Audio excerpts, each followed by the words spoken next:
रामेश्वरम के समुद्र तट की तपती रेत पर श्री राम पिछले 3 दिनों से भूखे प्यासे ध्यान में बैठे और समुद्र से रास्ता देने की प्रार्थना कर रहे हैं ताकि अपनी सेना के साथ लंका जा सकें और रावण का वध कर अपनी पत्नी सीता को उसकी कैद से छुड़ा कर ला सके। वानरों की जोशीली सेना पूरी तरह तैयार थी।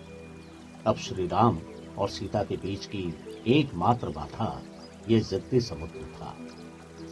श्री राम से थोड़ी दूर पर लक्ष्मण बेचैनी और क्रोध से चहलकदमी कर रहे थे।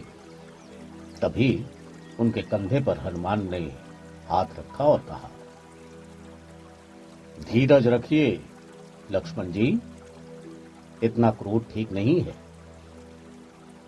लक्ष्मण जी ने कहा, ये क्रोध नहीं है, लाचारी है, छटपटाहट है हनुमान।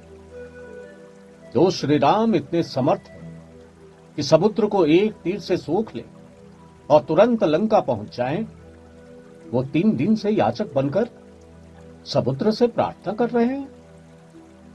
और समुद्र का अहंकार भी तो जरा देखो, उसे कोई फर्क ही नहीं पड़ रहा भैया राम की इस विनम्रता का। हनुमान ने कहा, प्रभु ने जोर जबरदस्ती करने के बजाय प्रार्थना का रास्ता बनाया है, तो इसके पीछे कोई ना कोई कारण तो अवश्य ही होगा।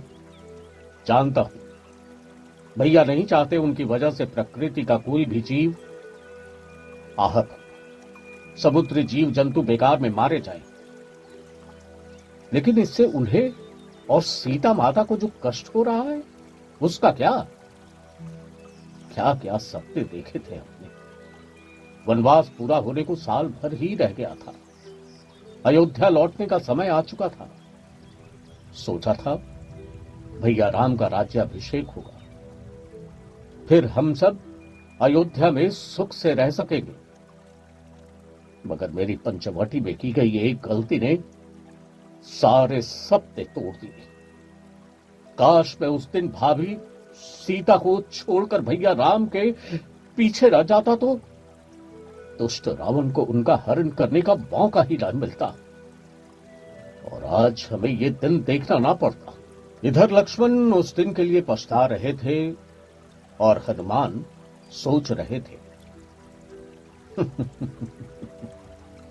उस वजह से ही तो हम वानरों को श्री राम के दर्शन हुए, उनके साथ रहने का मौका मिला। श्री राम की इस यात्रा में जैसे हमारा भला हुआ, वैसे ही आगे और न जाने कितने इंसानों राक्षसों का उद्धार होगा। आने वाली पीढ़ियों को साहस, पराक्रम और मर्यादा की न जाने कितनी कहानियां सुनने को मिलेंगी। श्री राम की महिमा श्री राम ही जाने। उनकी हर लीला के पीछे कोई कारण है। सूरज समुद्र में डूबता जा रहा था। तीसरा दिन भी समाप्त हो गया था और लक्ष्मण का सब्र जवाब दे रहा था। उनके हाथ अब समुद्र पर तीर चलाने को धनुष की ओर बढ़ ही रहे थे कि तभी श्री राम ने अपनी आंखें खोली। उनकी आंखों में धीरे धीरे क्रोध उतर रहा था। सांसों में तेजी आने लगी थी। बलशाली बाजुओं की नसें तन चुकी थी। श्री राम ध्यान छोड़कर उठ खड़े हुए।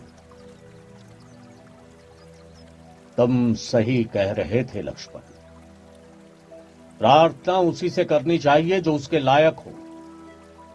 लगता है समुद्र ने हमें कमजोर समझ लिया है और कमजोर की प्रार्थना ईश्वर के सिवाय कौन सुनता है। भय के बिना प्रीत नहीं होती। ताकत दिखाकर ही सामने वाले को झुकाया जा सकता है।